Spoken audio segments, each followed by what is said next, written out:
Calendar को लेके एक क्लास हो चुकी है जिसमें हमने पहला टाइप समझ लिया था। आज हम बात कर रहे हैं कैलेंडर की दूसरी क्लास में जिसका हम टाइप पढ़ेंगे दूसरा। दूसरे टाइप को समझने के लिए मैंने यहाँ पे लगभग 5 प्रश्न लिए हैं जिनसे आपका जो टाइप 2 है वो पूरा कवर हो जाएगा। यहाँ पे हमने पहला क्वेश्चन जो लिया है कि 100 वर्षों में 31 तारीख कितनी बार आएगी। 100 वर्षों में 31 तारीख कितनी बार आएगी, तो आपको ये पता होना चाहिए कि एक महीने में कितने दिन होते हैं। पहले तो हमें साल में पता करना पड़ेगा, पहले साल में पता करना पड़ेगा कि ये एक साल में कितने महीने होते हैं और एक महीने में कितने दिन होते हैं। लेकिन किसी महीने में 30 दिन होते हैं, किसी में 31 दिन होते हैं। फरवरी 28 की होती है और चौथे सन क्या होते हैं 29 की होती है। तो 31 तारीख कितनी बार आएगी, 31 तारीख कितनी बार आएगी मतलब हम मुझे एक साल के अंदर वो महीने पता करने हैं जिनमें महीना क्या होता है 31 दिन का होता है, उनमें 31 तारीख आएगी। तो सितंबर, अप्रैल और जून को अगर मैं छोड़ दूं, किसको छोड़ दूं, सितंबर, अप्रैल और जून। सितंबर हो गया, अप्रैल हो गया, जून हो गया और एक नवंबर। ये 4 महीने ऐसे हैं जो क्या होते हैं 30 दिनों का होता है। कितने दिन का होता है 30 दिन का होता है। इनके अलावा बाकी जो दिन होंगे वो कितने होंगे 31 के। जैसे जनवरी हो गया और फरवरी हो गया। फरवरी कितनी की होगी 28 की होगी, चौथे सन 29 की होगी, तो फरवरी यहां पे नहीं लेंगे। मार्च आ जाएगा, अप्रैल ले गया नहीं, जनवरी, मार्च, अप्रैल यहां पे आ गया, मई, जून 30 का होता है, जुलाई, जुलाई हो गया, अगस्त, सितंबर यहां पे है, अक्टूबर, नवंबर यहां पे आ गया, तो दिसंबर।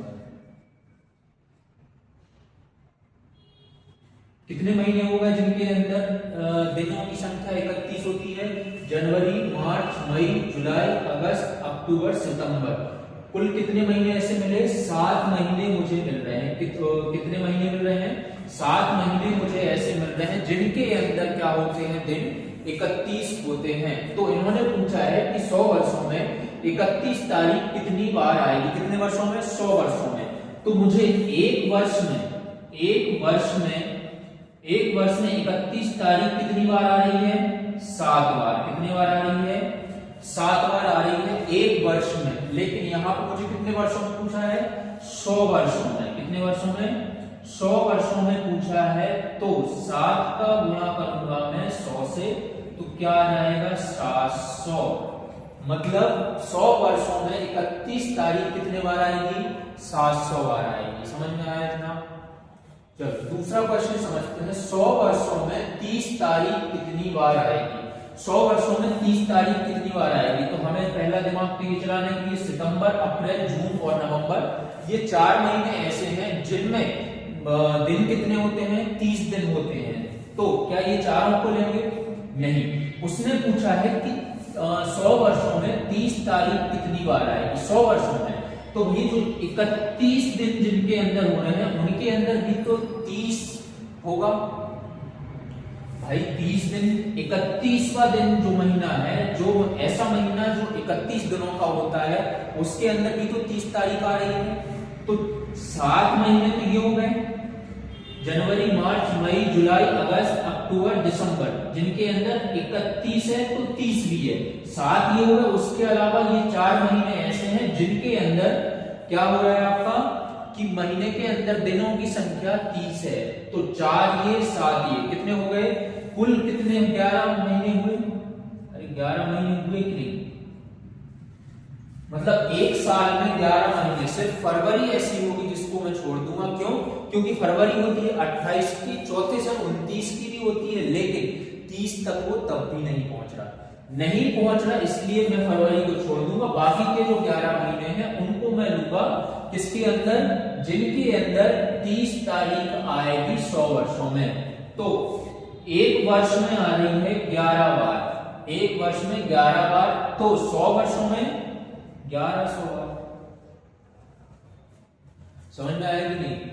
एक वर्ष में 30 तारीख कितने बार आ रही है? 11 बार आ रही है, तो 100 वर्षों में कितने बार आएगी? 1100 बार। सरल है, इसमें इतना कोई समझने सोचने वाली बात नहीं है। तीसरा प्रश्न देखिए, आज बुधवार है तो 100 दिन बाद कौन सा दिन होगा? इन प्रश्नों को करने के लिए थोड़ा सा हमें सोचना पड़ेगा। क्या करना है? सोचना भी नहीं है, जो उन्होंने पूछा है कि आज बुधवार है 100 दिन बाद कौन सा दिन होगा, 100 दिन बाद कौन सा दिन होगा। इस 100 दिन के अंदर मुझे निकालनी पड़ेगी विषम संख्या, कि विषम दिन अगर आप निकाल लोगे इस 100 दिनों में कि कितने विषम दिन हैं, तो वो दिन निकल आएगा। 100 इसमें विषम दिन निकालने के लिए सप्ताह से भाग देंगे, 7 से भाग दोगे आप, कितने बार जा रहा है? 7, 100 को 7 से भाग देंगे, 7 एकम 7, 3 7 को 28.2 शेष बच गया, 2 शेष बचा, और ये जो शेष बचा है वही हमारे क्या है? विषम दिन है। क्या है? विषम दिन है। जो शेष बच गया वही विषम दिन है, और यही हमारे काम की चीज है। जो शेष बचा है उसको हम इसमें से जोड़ देंगे। उसने बोला आज बुधवार है तो 100 दिन बाद कौन सा दिन होगा। हमारे पास जो शेष निकल के आया है उसको इसमें जोड़ देंगे। मैं जोड़ क्यों रहा हूं? क्योंकि उसने आने वाले दिन की बात की है, उसने आने वाले दिन की बात की है, इसलिए जो शेष बचा है उसको मैं इसमें जोड़ दूंगा। यदि वो पूछता पहले का, यदि वो पूछता कि बीता हुआ, तो जो शेष बचता उसको मैं इसमें से घटा दूंगा। लेकिन यहाँ पे आने वाले दिन की बात कर रहा है, इसलिए मैं बुधवार में जो शेष बचा है वो जोड़ रहा हूं। बुधवार में 2 जोड़ेंगे, बुधवार में 2 जोड़ेंगे तो कितना आएगा? बुधवार, एक गुरुवार, 2 शुक्रवार। क्या आएगा? शुक्रवार। मतलब 100 दिन बाद, यदि आज बुधवार है तो 100 दिन बाद कौन सा दिन होगा? बुधवार में 2 जोड़ना है, बुधवार, गुरुवार, शुक्रवार, मतलब वो कौन सा दिन होगा? शुक्रवार। समझ में आया ना? तो अगला प्रश्न देखते हैं। आज मंगलवार है तो 491 दिन पहले कौन सा दिन था? वही प्रश्न है, बस दिनों की संख्या बदल दी। पूरा का पूरा वही प्रश्न है, बस दिनों की संख्या बदल दी है। तो इनमें करना क्या है? 491 में 7 से भाग दे दो, 491 में 7 से भाग दे दो। क्या बच रहा है? 7 से 49, 70, एक शेष बचा। कितना बचा? एक शेष बचा, और जो शेष बचा है उसी को हमें जोड़ना घटाना करना है।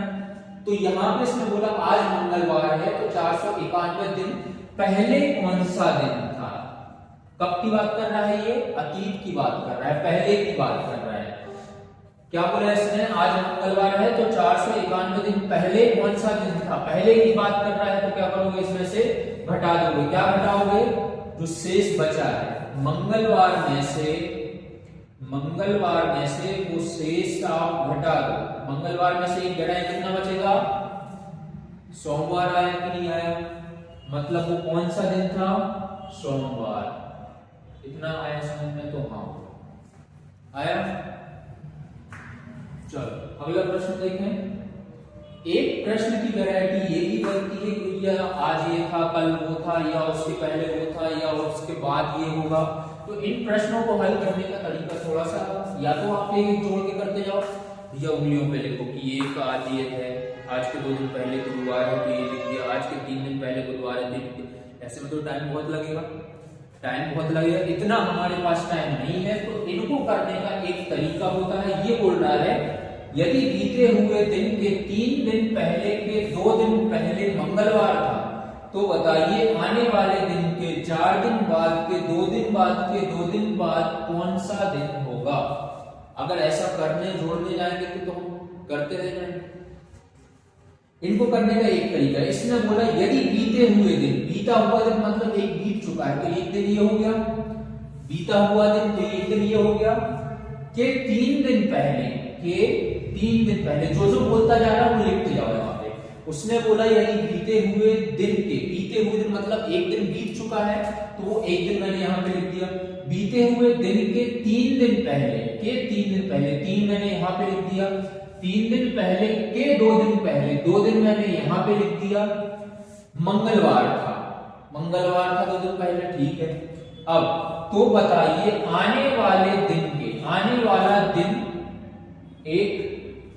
आने वाला दिन के 4 दिन, आने वाले दिन के 4 दिन बाद के 2 दिन, 4 दिन बाद के 2 दिन, बाद के 2 दिन कौन सा दिन होगा? कुल इतने दिन निकल के आए हमारे पास, कुल इतने दिन निकल के आए, क्या करा है? 3 और 1 4, 4 और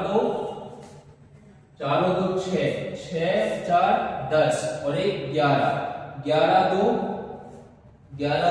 13 और 2 15। कितने कुल कितने दिन हुए? 15 दिन। सबको मैंने जोड़ दिया, कुछ नहीं किया, एक लाइन को पढ़ता गया, उसने जो जो बोला मैं वहां पे करता गया और अंत में जाके मैंने इन सब क्या किया? जोड़ दिया। तो इन सब का जोड़ कितना आया? 15। 15 में अब क्या करोगे? वही विषम आपको निकालना है। विषम निकालने के लिए मैं भाग देता हूं। अरे विषम दिन निकालने के लिए हम क्या करते हैं? 7 से भाग देते हैं, जो शेष बचता है उसको हम जोड़ते घटाते हैं। तो जो 15 हमारा जो जोड़ आया उसको मैं 7 से भाग दूंगा, कितने बार गया? 7 दूनी 14 और शेष कितना बचा? 1। ये जो शेष बचा है ये हमारे काम का है। अब पहले चेक कर लो उसने क्या बोला है, आने वाले दिन या पहले वाला दिन? कि 2 दिन बाद की बात कर रहा है। तो पहले कब बोला था उसने? कि मंगलवार था। मंगलवार 1 तारीख हमें कंफर्म दी थी, उसमें हमें क्या करना है? जो शेष बचा है उसको क्या करना है? जोड़ देना है। मतलब मंगलवार में 1 जोड़ दूंगा तो क्या आ जाएगा? बुधवार आएगा कि नहीं आएगा? इतना समझ में आया कि नहीं आया? आ गया? चलो, तो ये था टाइप नंबर दूसरा, जो आने वाला दिन या 100 दिनों में कितने होंगे, 200 दिन में कितने होंगे, 400 दिन, 500 दिन, ये वगैरह वगैरह इन सब में पूछा जा रहा था। इतना समझ में आ गया हो तो हम आगे बढ़ें।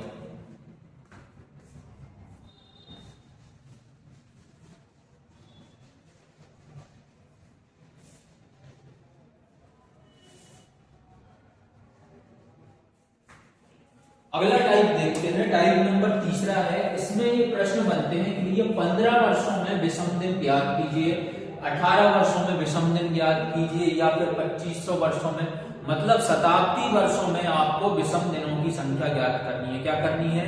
शताब्दी वर्षों में विषम दिनों की संख्या ज्ञात करनी है। तो इनको प्रश्नों को हल करने से पहले आपको कुछ चीजें याद होनी चाहिए, जैसे कि 100 वर्षों में विषम दिन कितने होंगे, 200 वर्षों में विषम दिन कितने होंगे, 300 वर्षों में विषम दिन कितने होंगे और 400 वर्षों में विषम दिन कितने होंगे। ये अगर आप चारों याद कर लोगे तो फिर आपको दिक्कत नहीं आएगी, चाहे वो 1500 बोले, 1800 बोले, 2500 बोले, 5000 बोले या 50,000 बोले, कोई फर्क नहीं पड़ता। बस ये याद होना चाहिए आपको। क्यों याद करना पड़ेगा? क्योंकि यहाँ पर तो हम दिनों की बात कर रहे थे, लेकिन यहाँ पे वर्षों की बात हो रही है। अब वर्षों को करने के लिए मुझे सबसे पहले इनका याद करना पड़ेगा कि 100 वर्षों में कितने विषम दिन होते हैं, 200 वर्षों में कितने विषम दिन होते हैं, 300 में कितने होते हैं और 400 में कितने होते हैं। समझ में आया इतना? तो 100 वर्षों में कितने होंगे? 5, 200 वर्षों में 3, 300 वर्षों में 1 और 400 वर्षों में 0। ये बस आपको याद करना है। तो आगे प्रश्न तो यही हल हो गए। इतना याद कर लोगे ये 4 चीजें कि 100 वर्षों में विषम दिन की संख्या कितनी होती है, 200 वर्षों में विषम दिन की संख्या कितनी होती है, या फिर 300 वर्षों में कितनी या 400 वर्षों में कितनी। ये 4 आप याद कर लोगे, 5 3 1 0। तो बाकी कोई सा भी वर्ष बोले हम उसमें से आसानी से निकाल लेंगे। जैसे इसको ट्राई करके देखते हैं। हमें यहाँ पे बोला कि 1500 वर्षों में विषम दिन की संख्या ज्ञात कीजिए। 1500 वर्ष तो यहाँ पे है नहीं, 1500 वर्ष यहाँ है नहीं, तो 1500 वर्षों में मुझे निकालना है। तो मैं क्या करूंगा इससे, क्योंकि ये शताब्दी वर्ष है इसलिए मैं इसको 400 से भाग दूंगा। इतना समझ में आया कि क्या है? ये मैंने पहली क्लास में पढ़ा चुका हूं कि अगर कोई शताब्दी वर्ष दिया है तो उसमें जो है भाग किससे देना पड़ेगा? 400 से देना पड़ेगा। समझ में आया? अब 400 का गुणा करो कितने बार? 500। 500 से पहले रुक जाना है, या तो पूरा भाजित हो जाए या फिर उसके पहले रुक जाओ आप। तो जैसे 1500 को मैं 400 से भाग दूंगा, कितनी बार? 4 3 1200 आया, 4 चौको 16, फिर 1500 के पार हो जाएगा, तो उसके पहले मुझे रुकना है। तो 400 का गुणा किया मैंने 3 बार, तो क्या आया 1200। अब इनमें अंतर कितने का आया, 1200 और 1500 में कितने का अंतर है, 300 का अंतर आया कि नहीं आया? अरे भाई 1200 और 1500 में कितने का अंतर आया, 300 का अंतर आया। अब 300 वर्षों में मुझे पता है कितने विषम दिन होते हैं, 300 वर्षों में कितने विषम दिन होते हैं, एक। कितने होंगे, 300 वर्षों में विषम दिन एक होते हैं, और यही 1500 का भी उत्तर होगा। क्यों होगा, क्योंकि मैंने 400 से भाग दिया, 1200 आया, और 1200 और 1500 के बीच का अंतर आया 300। 300 का मुझे पता है कि 300 वर्षों में विषम दिन की संख्या एक होती है, तो इसी वजह से 1500 की भी क्या होगी, एक ही होगी विषम दिनों की संख्या। इतना समझ आया? अब इसका करके देखो, 1800 वर्षों में विषम दिन ज्ञात कीजिए। 1800 वर्षों में विषम दिन ज्ञात करना है, सीधे पहला फॉर्मूला क्या करना है हमें, 1800 में 400 से भाग देना है। 1800 में 400 से भाग देना, कितने बार जा रहा है, 1600 आएगा, बच्चों को 16, अंतर कितने का आया, 200 का। 1600 1800 में कितने का अंतर आया, 200 का, क्योंकि मुझे पता है 200 वर्षों में विषम दिनों की संख्या कितनी होती है, 3 होती है। तो मतलब ये कि 18 वर्षों में भी विषम दिनों की संख्या कितनी होगी, 3 होगी। इतना समझ में आया कि नहीं आया? अब ऐसे ही आप कोई भी प्रश्न कर सकते हो, आप घर पे करके देखना।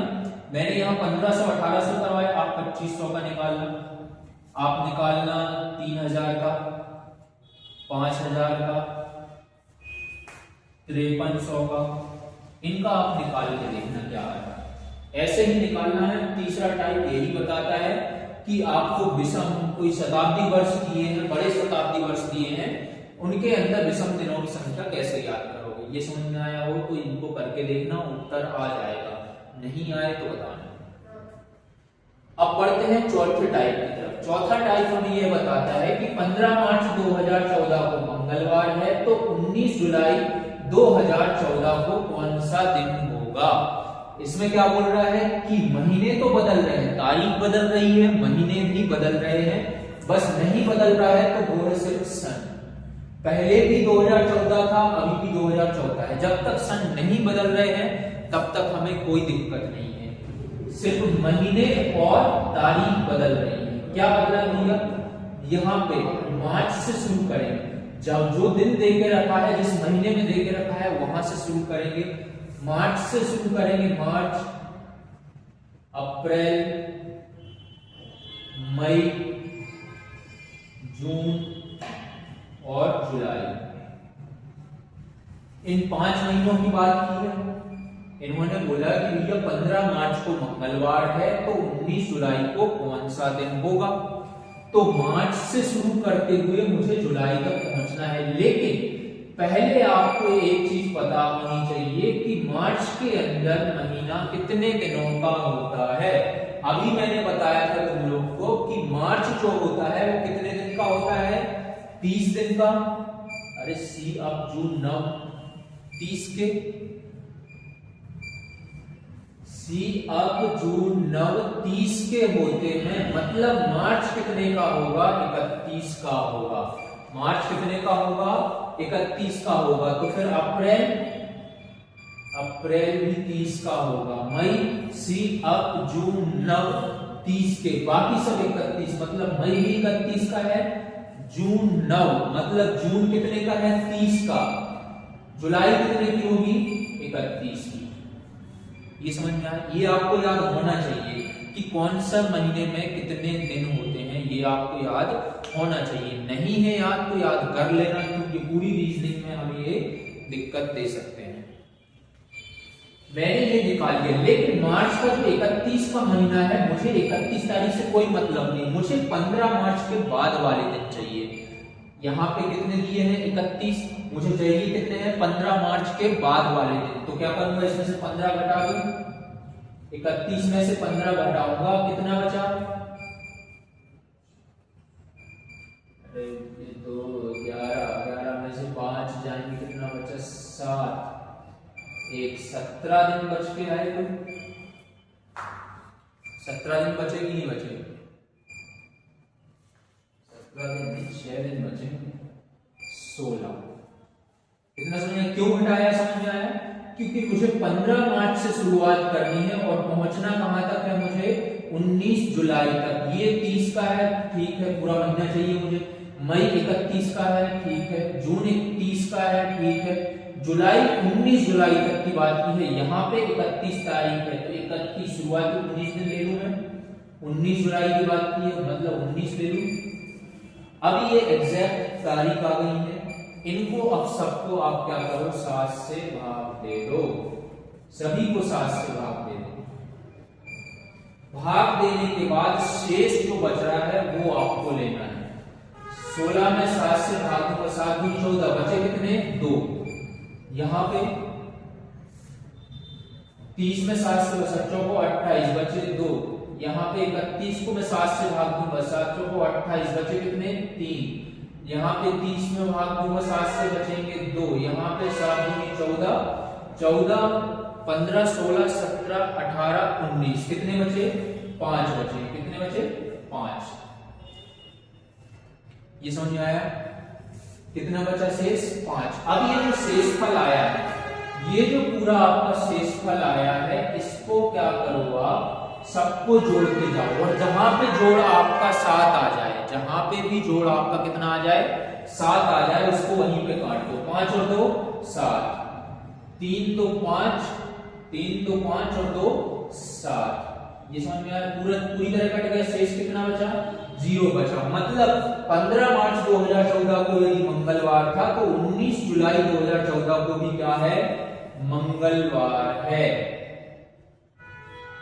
मंगलवार में मैं क्या जोड़ूंगा? 0। मंगलवार में 0 जोड़ा तो क्या आएगा? मंगलवार ही आएगा। मतलब 19 जुलाई 2014 को भी दिन कौन सा होगा? मंगलवार होगा। समझ में आया? अगला प्रश्न देखो, 15 मार्च 2015 को बुधवार है, तो 12 जुलाई